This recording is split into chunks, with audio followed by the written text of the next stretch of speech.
Hey, and welcome to your ClimateQUAL Webcast. If you would like to submit a question at any time throughout the conference, please use the Ask a Question button located on the bottom of your screen.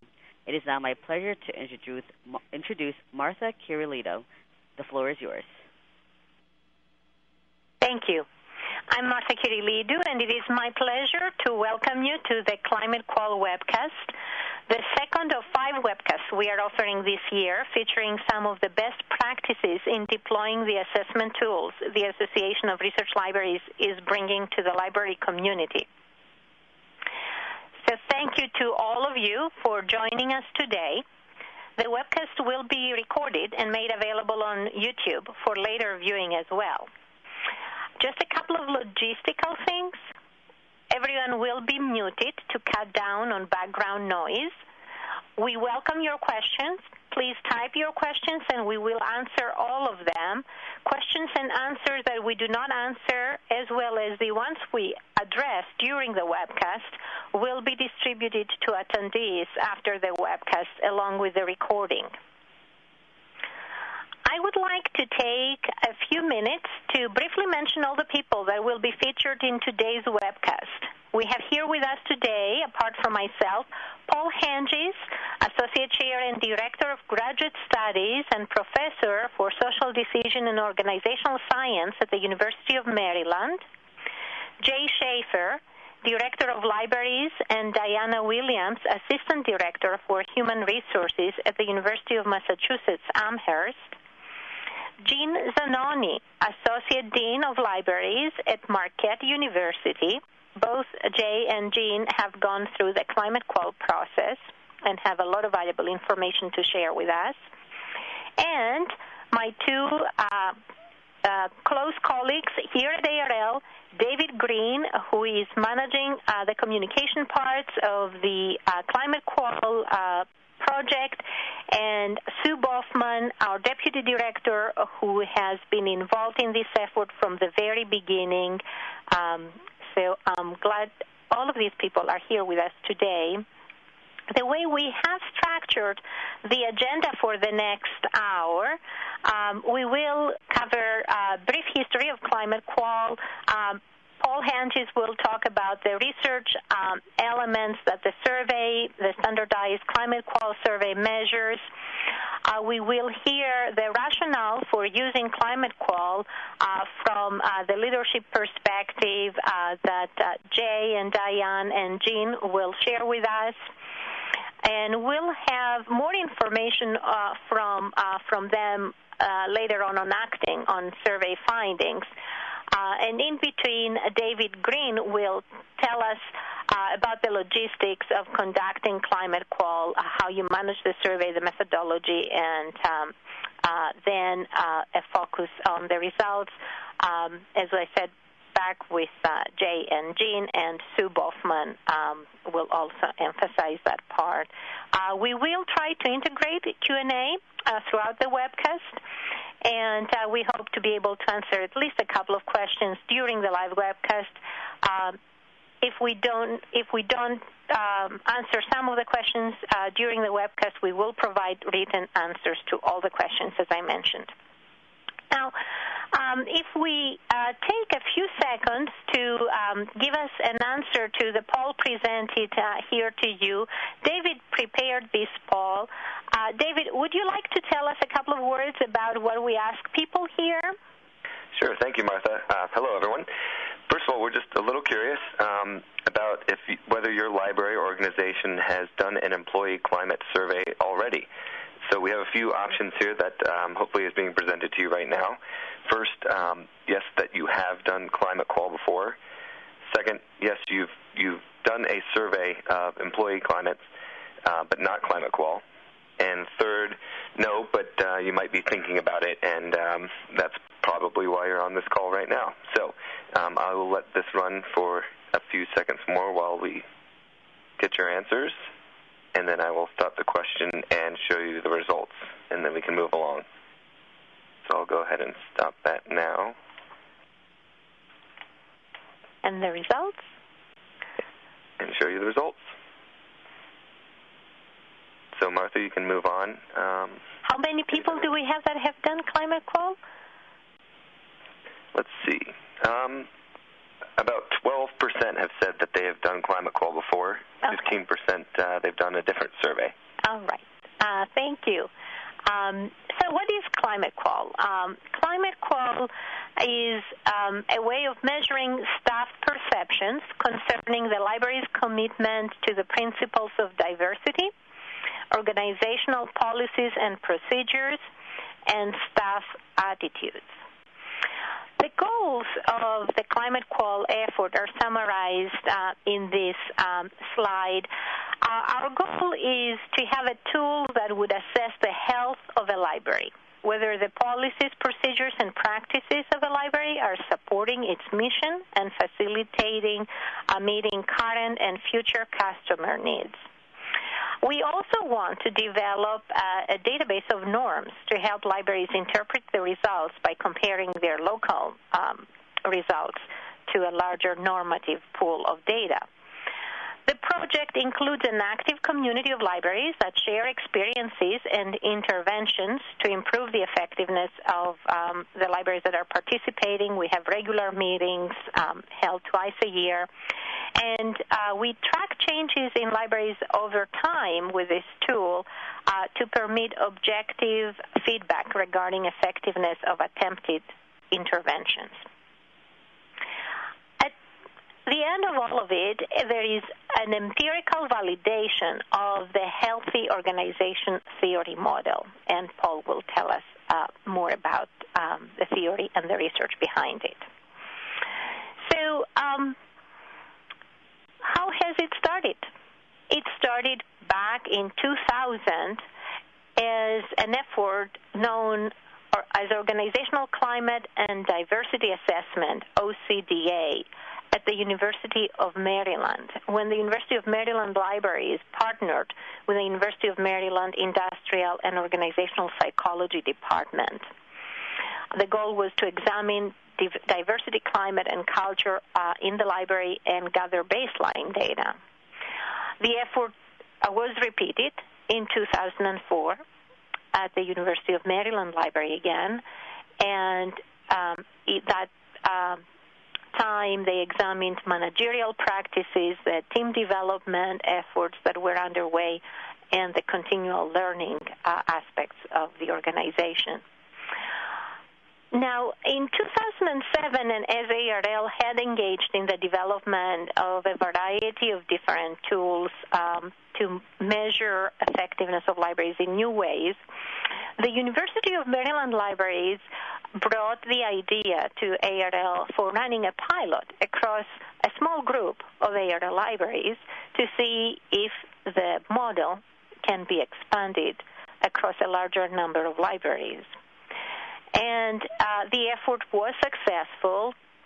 In 2008, there was a second cohort of libraries with the University of Maryland included in that cohort again. And actually, this was the first time the University of Maryland administered the survey in an electronic format through ARL. Here you can see all 30 participants, the initial 5 libraries that participated in Phase 1, and a larger group of libraries in 2008 and 9 and 10 and 11 and 12. All the libraries are here.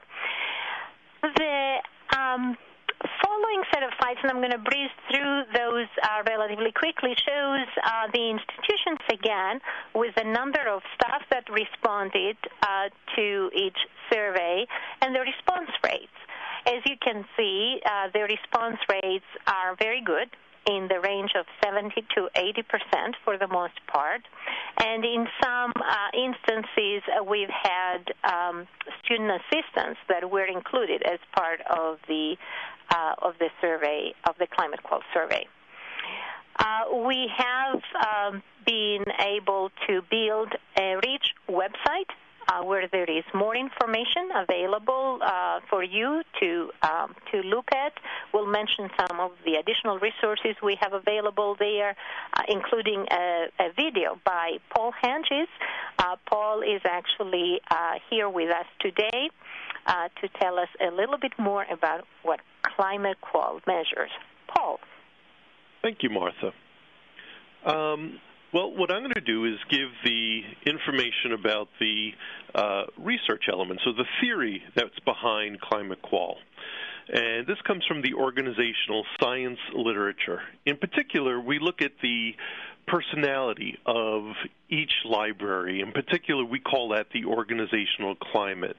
And what that term means is basically it's the framework that employees share about the priorities of the organization. It basically these frameworks basically help employees understand what behavior is rewarded, supported, and expected in the library. And the reason why employees develop these perceptions is because it helps them make sense of their world.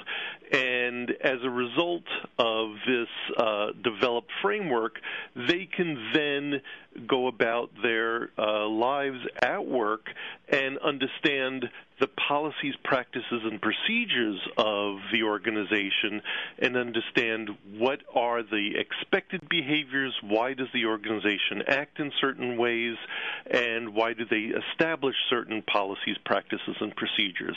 So since we are all trying to basically make sense of our world, we are naturally inclined as humans to establish these interpretive frameworks. And we actually interact with organizations as if they are living entities. And so these are what's called organizational climates. So now on the next slide, what we see is the full theory of what's driving the ClimateQUAL survey. And that's saying that in order for a library to be effective, it has to maintain its connection to its environment. The environment is one of its customers' base, that's the faculty, the students, the administrators, in terms of their current demands, what are their current resources that they need fulfilled, as well as anticipated resources that they may want. So we have the definition on this slide of what a healthy organization is. It's one that is responsive to its environment. Unfortunately, while an organization, when it first starts out, is one that is healthy, it is one that is responsive to its environment over time, organizations tend to start ignoring their environment. And it seems to be a natural tendency of organizations. It's called the ASA cycle. It's because of the people who they attract, who they select, and who eventually leave the organization. What happens is that the organization starts becoming very, very closely populated and self-fulfilling, where they are consistently looking at the same kinds of people. They become very, very similar to one another. And they no longer they think they can answer all their questions. They no longer are connected to their customer base, and they start losing that connection, and that's the problem time when an organization can mismanage itself. So the question is, how does an organization remain healthy?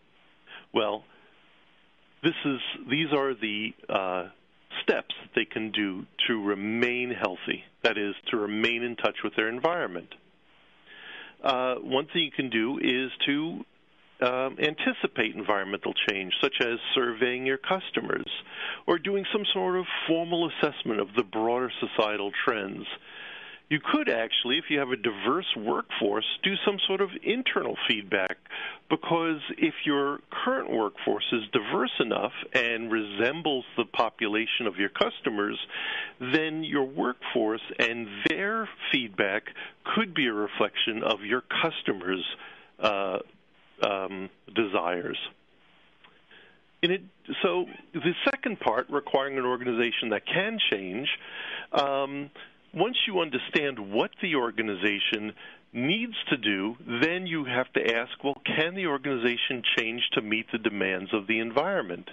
Well, do you have the internal resources to change? Is your workforce diverse enough? That's the second question.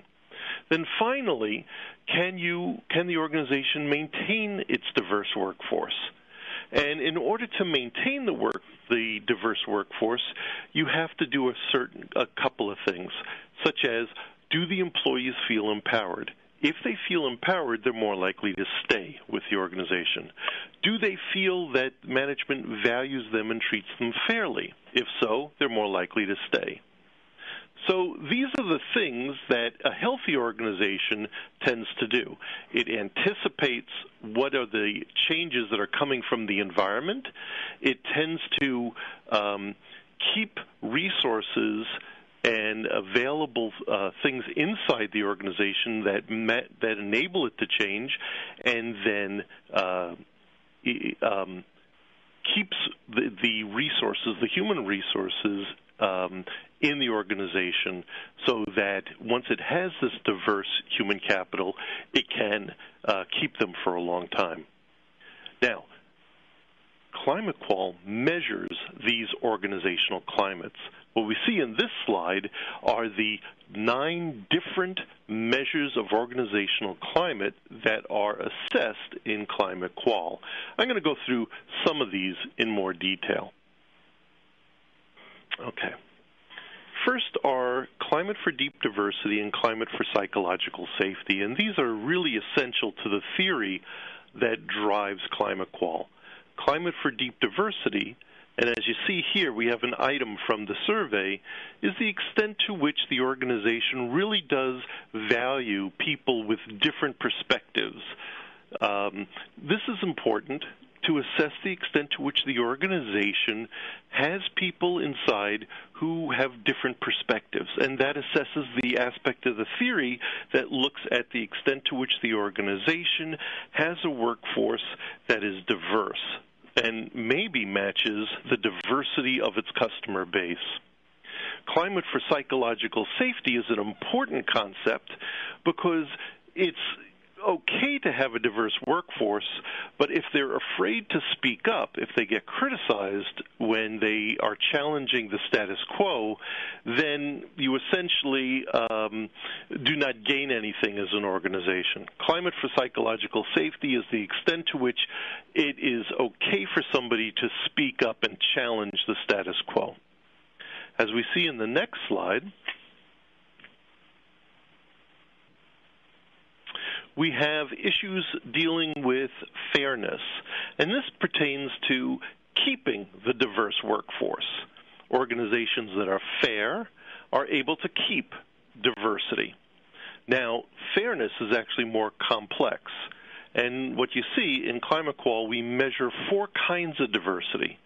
Distributive justice, which basically gets at the extent to which rewards and acknowledgments are distributed fairly across the organization. But that's only one type of justice. There's procedural justice, the extent to which procedures are applied consistently throughout the organization. Interpersonal justice, the extent to which people are treated fairly. And informational justice, the extent to which people are given the information needed to do their job, and the extent to which information is shared equally. Another type of important climate is the climate for innovation, as well as the climate for continual learning. These 2 climates, which are shown on the next slide, deal with the extent to which the organization is oriented towards change. If you have a climate for innovation and a climate for continual learning, then the organization is positively oriented towards moving and adapting to adopt either new technology, which would be the climate for innovation, or to send people to training to upgrade their skills and abilities, which is what climate for continual learning is about. these are important as the organization is trying to adapt to the increasing demands of the workforce and the customer demands, too. Finally, what we found is that teamwork is also an essential component of ClimateQUAL. And so we have employee belief in the benefits of teamwork and structural facilitation of teamwork. And we measure the extent to which teamwork is seen as an important climate aspect in your organization. Oh, there, of course, is one more climate, which I almost forgot to add, climate for demographic diversity, the extent to which, and what we mean by demographic diversity, race, gender, rank, sexual orientation of the teamwork unit does not affect how they are valued in the organization. Okay? So those are examples of some of the organizational climates that are picked up in ClimateQUAL. From the research literature we found and the research that we've done on the ClimateQUAL data, we are able to show that each of these climate measures are significantly related to LibQUAL measures that were obtained. So in other words, each of the climates are significantly related to satisfactions of faculty and students, as I said, with regard to the quality of service they've received from their libraries. From the ClimateQUAL measures, we also get attitude measures of the employees. You can think of these attitudes as a quick assessment of the current health of the employed workforce. Here are the 7 attitude scales that we measure in our survey. So you see we have task engagement, commitment to the organization, something called organizational citizenship behaviors, which I'll tell you about, organizational withdrawal, job satisfaction, empowerment, and work unit conflict. And so now let me get into task engagement and organizational commitment. Remember, I talked about task engagement. It's very important that in order to keep a diverse workforce, people have to be engaged. So this is important for minimizing turnover. And then organizational commitment is the assessment of the extent to which people are going to be staying with your organization. We believe that the healthier your organization is, the higher your engagement and the higher your commitment will be. We also assess organizational citizenship behaviors, which that is basically the extent to which people pitch in for each other. If I see that, I'm doing my work, but I see somebody else is snowed under with their work, will I chip in, even though it's not part of my technical job? Or if the organization requires, I see some other task that needs to be done for the organization, even though it's not technically part of my job, do I do that task, or do I leave it for others to do? These are parts of tasks that are assigned to you, but without it being done, the organization would fail. That's what organizational citizenship behaviors are all about. Team psychological empowerment in the workplace also is the extent to which people feel empowered. Again, it also is the extent to which people want to stay with the organization.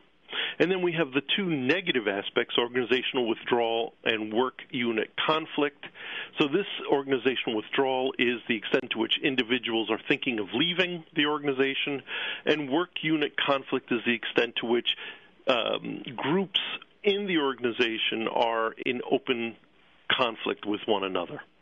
And so the greater the work unit conflict, you would expect that would be in less healthy organizations.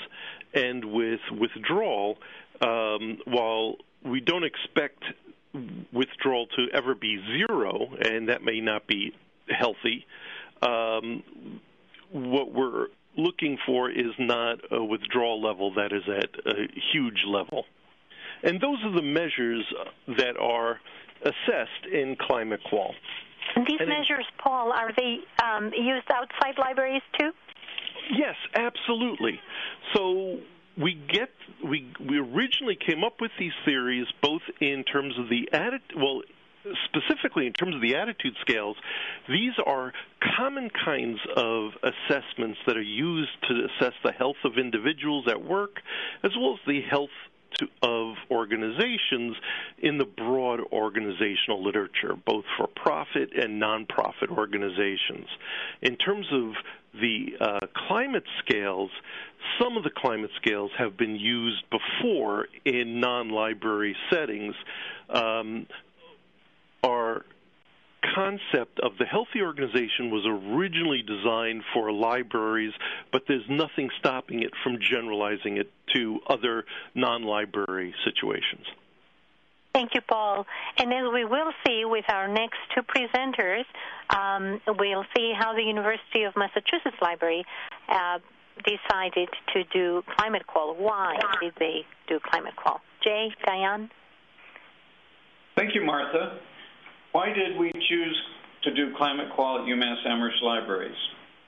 Our efforts to examine organizational culture go back to the year 2002. In January of that year, the Campus Academic Affairs Community Diversity and Social Justice Team, or CDSJ team as we came to know them, was constituted to conduct an assessment as part of the campus-wide Community Diversity and Social Justice Initiative. In November of 2002, the Academic Affairs Survey of Employee Attitudes and Experiences was conducted. The libraries had a 70% response rate in that survey. In the fall of 2003, the Academic Affairs CDSJ assessment report was issued reporting the results of the survey. The three major issues raised in the survey in the library were lack of respect across job classifications, particularly by paraprofessional staff, outdated job descriptions, and lack of diversity within library staff. So, in April 2004, I tasked a committee of 6 individuals with representatives from administration, librarians, paraprofessionals, and student employees to develop a CDSJ action plan for the libraries. The committee focused on writing actions that would address the identified areas of concern. The draft CDSJ plan was then submitted to the senior management group of the library and the staff council for review and comment. Each of those groups solicited input from library staff regarding the draft, and the draft was a topic of an all-staff meeting. The final plan was approved by the senior management group in January 2005. Here you can read the major action items of the plan. The CDSJ plan has been reviewed and revised annually since 2007. So, in 2008, in March of 2008, UMass Amherst Libraries conducted our first ClimateQUAL survey to update the findings from the earlier 2002 survey and to identify additional concerns related to organizational culture. Our response for that survey was 77% of the staff. Just recently, as a follow-up to the 2008 ClimateQUAL survey, UMass Amherst Libraries just completed our 2012 second ClimateQUAL survey.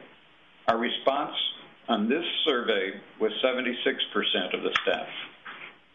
Jay, we do have a question about UMass. Are either professional or support staff at UMass unionized? We have 3 unions. We have the paraprofessional staff, professional staff, and then librarians are in a separate union. Great. Thank you. And you'll tell us more coming back in the results section how you are dealing with the ClimateQUAL results. Correct. Thank you, Jay.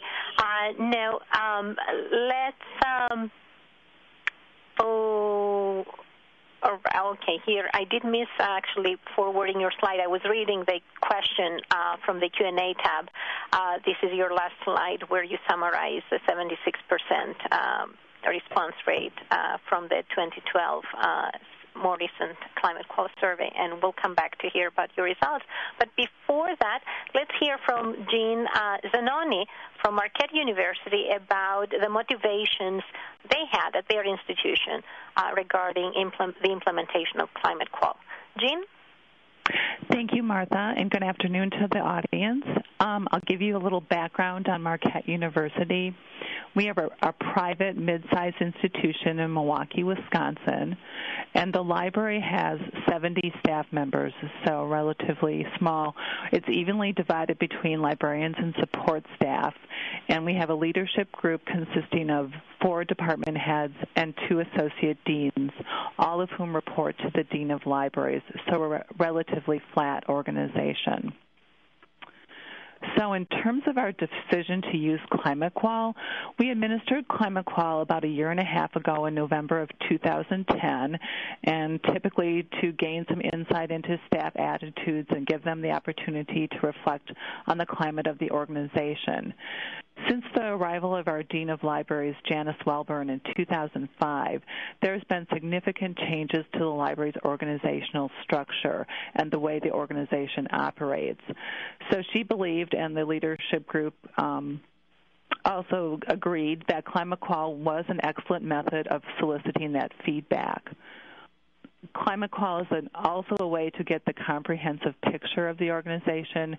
We so often hear from a few people who tend to speak up and dominate the conversation, and I imagine that's true in many organizations, but ClimateQUAL can give all staff a voice. ClimateQUAL also confirms what we believe to be true about an organization. We have ideas or what we think is going on in the organization, and ClimateQUAL is a way to validate some of those ideas. And then we did use all of this information as we embarked on our strategic planning process. So I will talk about that later in the presentation. Thank you, Jean. One more slide. Okay, yes. Sorry. And furthermore, we did reinvigorate our library assessment program. Within the last 3 years, we've just designed an assessment plan. And one of the added benefits of ClimateQUAL was to involve all staff in the process and demonstrate our organizational commitment to assessment. So I think that was also beneficial, and that's what I have right now. Thanks. Wonderful. We did receive one more question about the high response rates on the ClimateQUAL survey and how they are achieved. Jean, do you want to mention something on that? I'm sure David, that's in the next session, can elaborate on that too. Okay, sure. Yeah, we did have a high response rate. We got about 90%. So I think key to that was, I think the biggest concern was the confidentiality part of it. So just assuring people that it is confidential. And we received, we used the documentation from ARL, from your documentation, and got some messages back from David. So I think that was a real key in terms of getting that high response rate. And then just promoting it, sending out messages. We had kind of a kickoff all-staff meeting when we talked about it. So just really, even just talking to people individually, if I saw them, did you fill out ClimateQUAL, and encouraging them to do that. Thank you. And David will tell us more about how you do the survey and you get good response rates. David. Thank you, Martha, and hello to everyone. I'm going to talk a little bit today about the administration of the ClimateQUAL survey at your library and our analysis of the results. There are about 150 questions total in the ClimateQUAL survey. The number of question items varies year to year, and as questions are consolidated and test questions are removed and added, but it's been pretty stable over the last few years. There are 2 ways that respondents will be asked to approach the questions in the survey. 1, their opinions as they pertain to the library as a whole, and 2, their opinions on issues within their team or work group, which I'll talk a little bit more later on, that team or work group. And, of course, there is a free text comments box at the end, which, as you can imagine, collects some of the richest data. Now, as we move along, to ensure useful results, we generally require that libraries are able to ensure at least 50 completed surveys. Partners have varied in their inclusion of student workers, and that decision is up to you, and we're happy to discuss it with you as we move along in the process. ClimateQUAL is an online, web-based survey administered online using SurveyMonkey.com, which is a well-known survey software that offers a variety of customization and data analysis options. We're currently in the process of moving the entire survey and the administration system to our own StatsQual platform. 4 UK institutions will take part in the pilot testing. They are also our first libraries outside of the U.S. or Canada to participate in ClimateQUAL. Through the years, response times have dramatically decreased. Mean times are mostly meaningless, as many institutions choose to allow respondents to work on the survey in multiple sittings. So some respondents may open a survey one day and not finish it until a week later. However, we are finding that the median times are in the 30 to 40-minute range. Of course, that varies quite a bit on how long people spend on their free text comments, which can be pages and pages. We generally recommend that the survey be open for responses for a 3-week period, but often we do extend it for another week. That's something we'll discuss as we're going through the survey open period. So that's a quick introduction to administering the survey. We'll be working closely with you throughout the entire survey, before, during, and after. As Gene mentioned, anonymity is consistently the number one concern from library staff regarding ClimateQUAL. I get a lot of questions about that, and we'll take plenty of time to talk with you about it. In the meantime, we have taken careful measures to assure confidentiality and anonymity. There's only one customizable question in the survey, in which respondents indicate their team or work group in the organization. It works much like the discipline question in LiveQual, for those of you who are familiar. The survey takers will only see the custom teams that you indicate to us. For each of those custom teams, you will indicate to which ClimateQUAL standard team it belongs. Every library and organization in ClimateQUAL uses the same standard teams. Our analysis will be on those standard teams only to maintain the anonymity and allow you to benchmark with other ClimateQUAL partner organizations. Additionally, when results are provided to institutions, no team, ethnicity, gender, sexual orientation, or any other demographic will be identified if fewer than 5 people within that group responded to the survey. At the end of the survey, respondents are asked qualitative questions that call for open-ended, free-text answers. Each respondent will be informed that the answers they give to these questions will be shared verbatim with the employing library, so they should word the answers to the open-ended questions to preserve their anonymity if they so desire. If you request further custom analysis on your results, we will only provide summary data for those groups that number 5 or more respondents. Now, with results in hand, you will want to put them into context. One of the benefits of ClimateQUAL is the significant partnership we have with over 40 libraries. We currently provide web access to normative data on each of the organizational climates and attitudes in 2 different ways. One is across all respondents, regardless of their library affiliation. The other way averages the means within each library. We're working on new ways as well to present the normative data, especially to allow more manipulation of it on your own. We generally also have a Friday morning meeting of partners during ALA conferences, in which there are discussions on the latest research in ClimateQUAL, methods for using survey results, experiences from the field, and other community-building activities. And before the partners meeting, we invite all attendees to come early for coffee and to mingle with fellow participants. And all of you, of course, we particularly would like for you to join us early on so we can talk about the community and the administration of your survey before the meeting.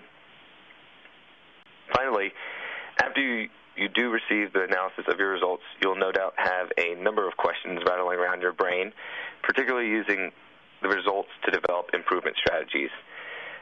For instance, what's going well in the library that you'll want to continue doing, if there are any patterns that hint at problematic organizational systems. Maybe there are tools out there to support improvement strategies. And we are glad to help you find the answer to these questions. And one of your greatest resources is the many partners who have gone through this experience already. Jay Schafer and Diana Williams will even start that discussion right now as they talk a little bit about improvement strategies they're using at the University of Massachusetts. Jay, Diana? Thank you, David. In March of 2008, as we said, UMass Libraries participated in the ClimateQUAL survey with over 77% of the staff completing the survey. The analysis of the survey results revealed several areas of concern to staff, including disparity in the treatment of paraprofessional staff compared to librarians and professional staff, supervisory concerns, especially regarding supervisors' treatment of staff, opportunities for continual learning and advancement, issues of diversity, and top-down decision-making with little input from staff. To address these concerns and to work toward improving the organizational culture of the libraries, the Organizational Climate Task Force was formed in April of 2009. The 9-member task force met a total of 20 times as a full group over 7 months. As they grappled with the challenge of building consensus among 9 individuals, they decided that much of the work could be assigned and managed by smaller subgroups, which also met periodically and reported their work to the larger group as needed. The task force decided they needed additional input from staff, including opinions and suggestions about how the library might address staff concerns that had been identified. Confidentiality of respondents was deemed essential. A subcommittee was formed to develop a questionnaire for staff members, which was then reviewed and revised by the entire group. The questionnaire solicited suggestions to address the 6 major areas of concern identified in the task force charge. The task force also gathered input from other unionized libraries to determine methods they used to address concerns raised in ClimateQUAL findings. The task force issued its report in November of 2009. The task force report included 14 recommendations. The report was shared widely and discussed in senior management group, staff council, and all staff meetings. The recommendations of the task force are reviewed annually by senior management and the staff council to assess institutional progress. Among the accomplishments to date are we reviewed and revised the new employee orientation program. We have regular professional development opportunities. For example, in January, we held an all-staff workshop on creating a civil and supportive workplace. We have explored the concept of the career ladder. We've conducted a video diversity series for staff. We've reviewed the hiring process to increase diversity recruiting. We encourage the use of paraprofessional as opposed to classified or clerical. We have an online suggestion box that is reviewed by the staff council. We have reports of departmental accomplishments at staff council meetings, and we have repeated ClimateQUAL in 2012 as suggested by the task force.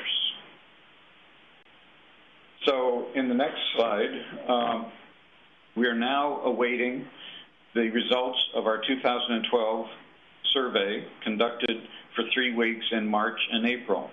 We're anxious to compare the results of this survey with those of 2008, especially determine how and if the major areas of concern have changed. We will also evaluate the 2012 survey results against the report of the Organizational Climate Task Force.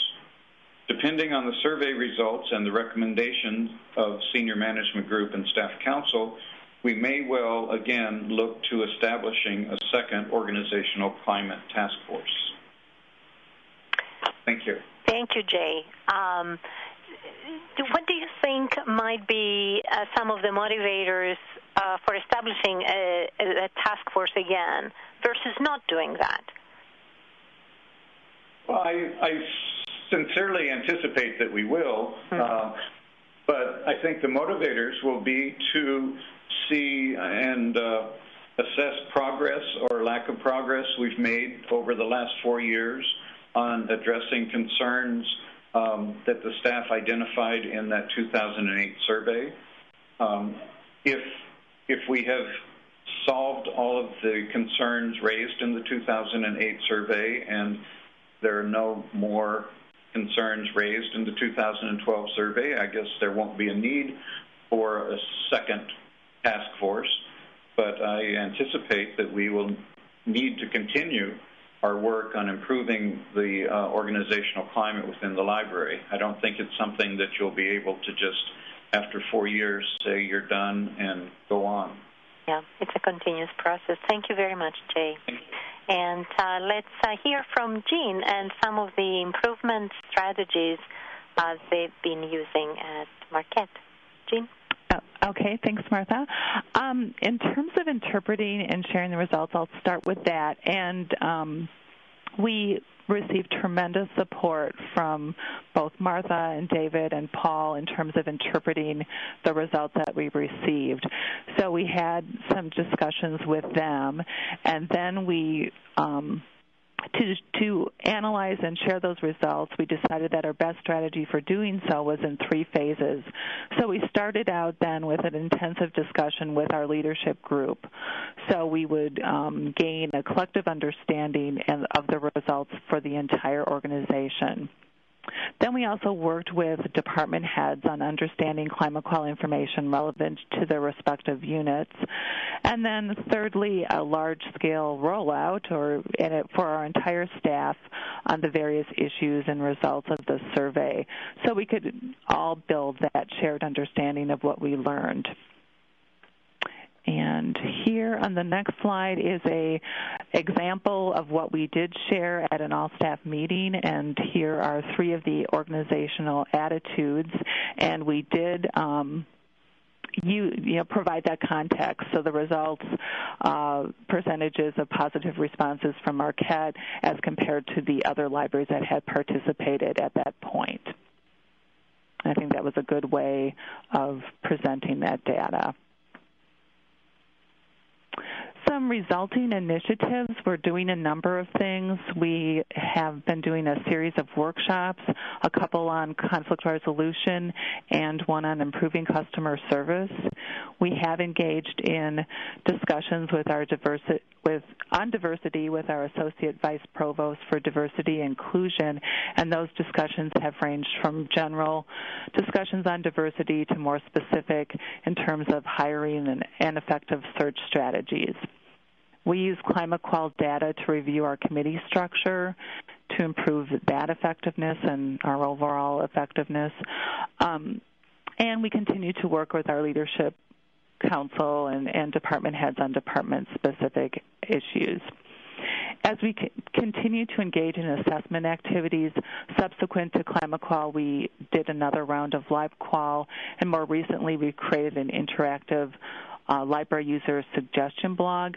I believe that ClimateQUAL has increased the openness and receptiveness on the part of the staff to those sorts of activities. And we continue to create that culture of assessment, and I think ClimateQUAL has been a good piece of that.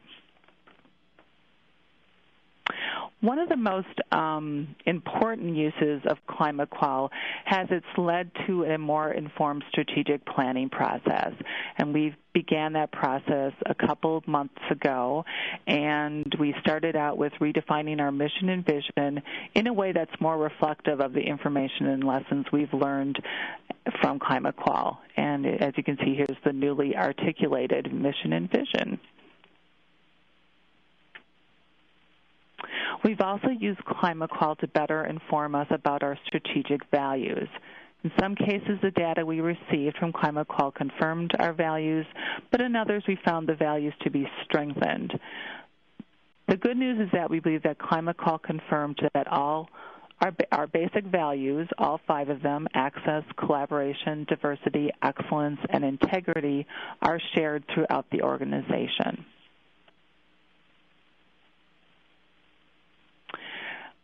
Not only did ClimateQUAL provide us with useful data, we feel that our increased trust as an organization has resulted in better rapport throughout the planning process.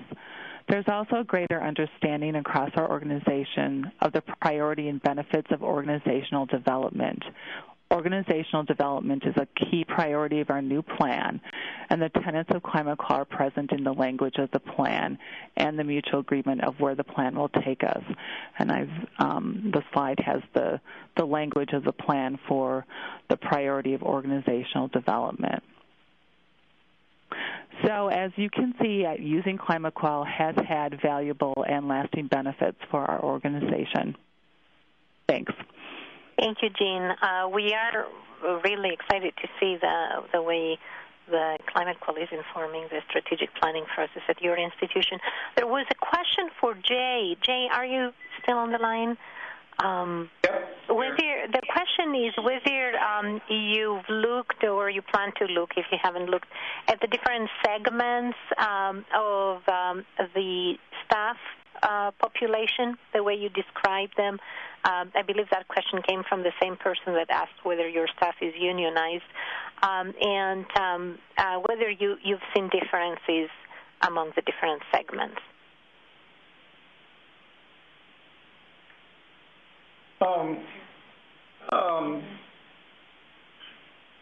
Well, the way the results are reported doesn't necessarily allow you to segment the results in that way. So we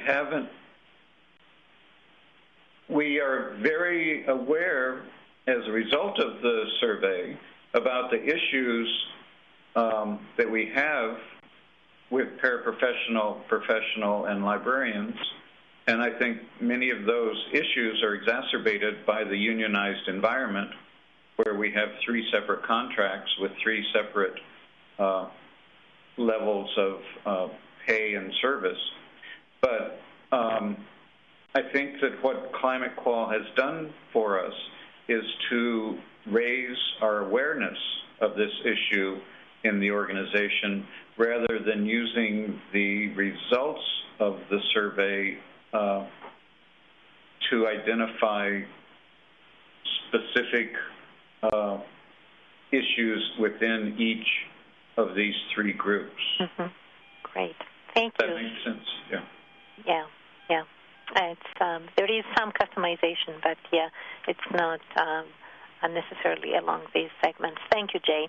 And again, continuing on the thread of the intervention strategies, my colleague Sue Boffman will tell us a little bit more. And a word of regarding how we help libraries with their reports.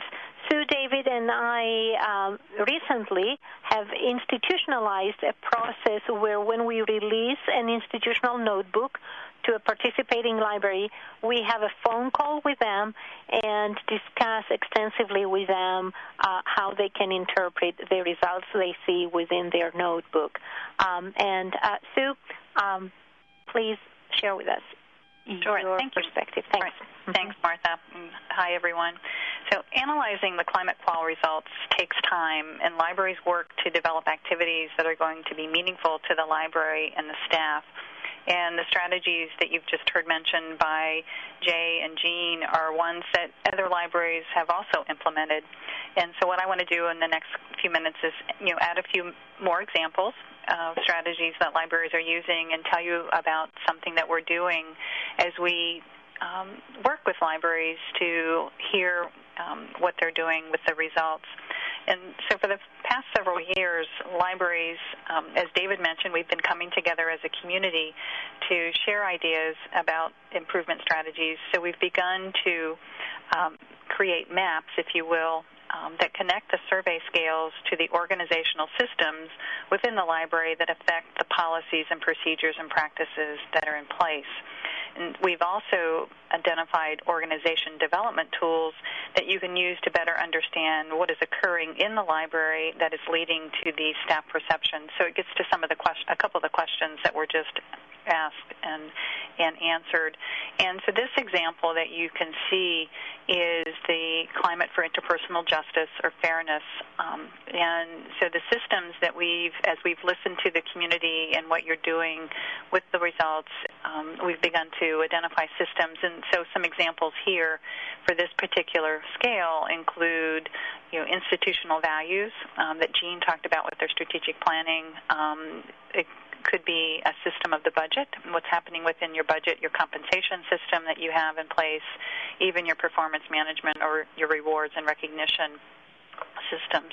And so from that, we've begun to identify tools, organizational development tools or strategies that libraries are using or that you might use in your library to better understand what is occurring that is leading to the staff perceptions that you see in your results.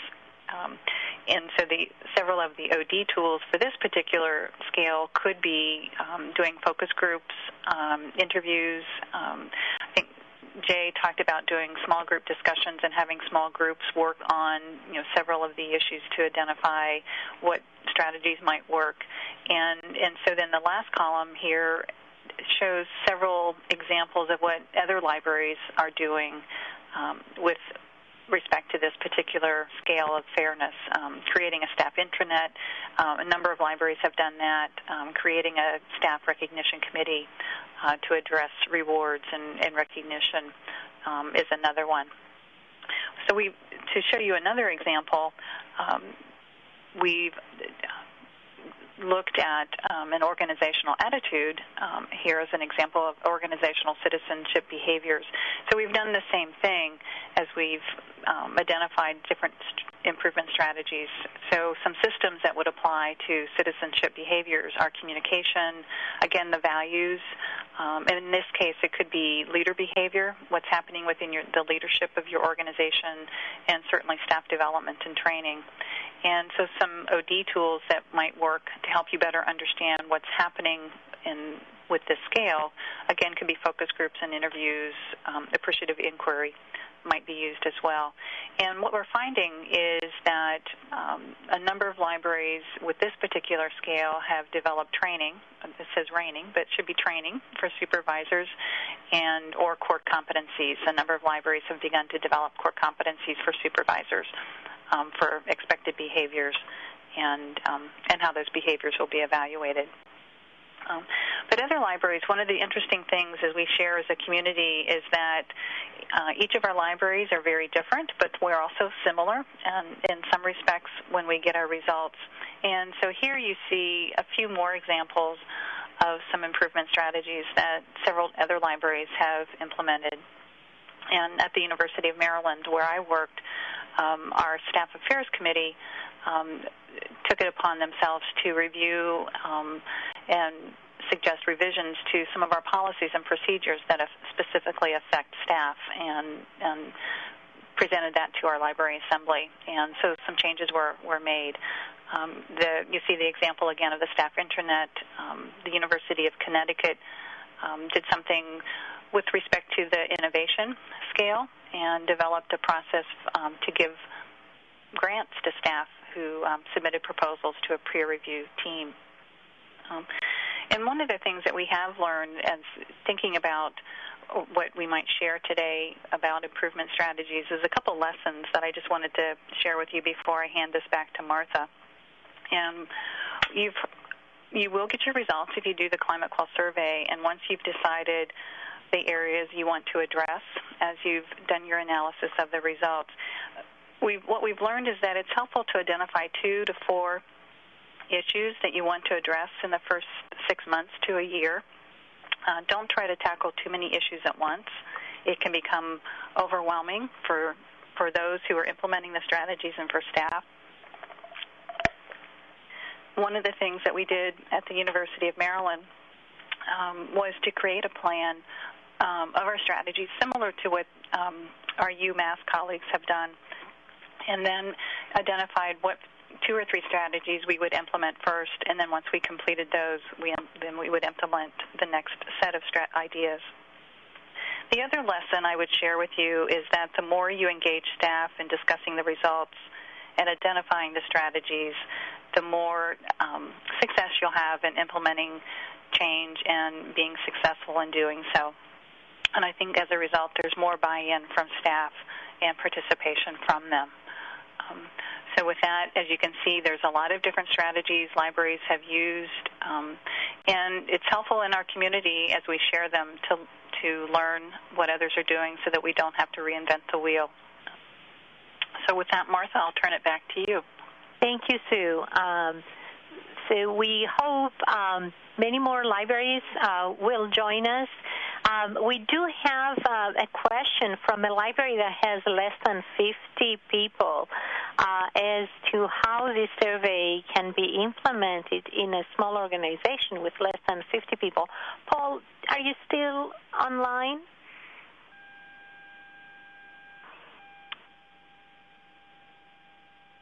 Okay, I'll take an initial effort, Sue, to answer this. Sue mentioned about staff engagement in a small organization. A survey like this would be hard to give you meaningful results without disclosing people's identity. So in a smaller organization, you have to rely on more direct approaches of engaging users rather than a more generalized user survey, a more direct approach of engaging your staff in discussions and small groups. As has been indicated by other speakers as well in today's session. So we do hope some of you will join us. We are currently enrolling institutions in the 2012 and 2013 administration of ClimateQUAL.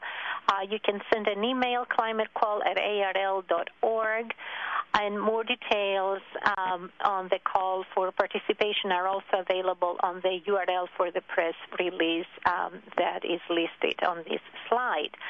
We do have additional resources on the website. We have an informational video where Paul describes the theory in a fuller mode. As David mentioned, we have the ClimateQUAL Partners meetings. They are by invitation only, but if you're interested, send an email to climatequal@arl.org. We have invited prospective participants to these events. And we have a shared workspace that's password protected, and it's available for participants where they can share internal documents they have created that are useful to other libraries. We also have resources on the website that have been created by participating libraries in the forum and by the research team members in the form of articles. We do encourage people to reflect, write, and present on their experiences. As many of you know, we do organize the Library Assessment Conference every 2 years. There is one planned for October 29 to 31, a 3-day event. It's going to take place in Charlottesville, Virginia. And a poll will come through to you asking you whether you plan to attend. Yes, no, or maybe. David will be pushing the poll to you. Yes, Martha, I just put it out there. And I also take this time to address a couple of quick questions that came through at the end here. These slides will be available on our website, and the entire presentation with audio and everything will be available on YouTube pretty shortly afterwards. We usually get it out within a week. And then another question was about the cost of ClimateQUAL. And right now the cost of ClimateQUAL is $5,000 per institution. Thank you, David. So a lot more information on the website. Thank you to all of you who've attended. We are at the top of the hour. Thank you. Have a great day.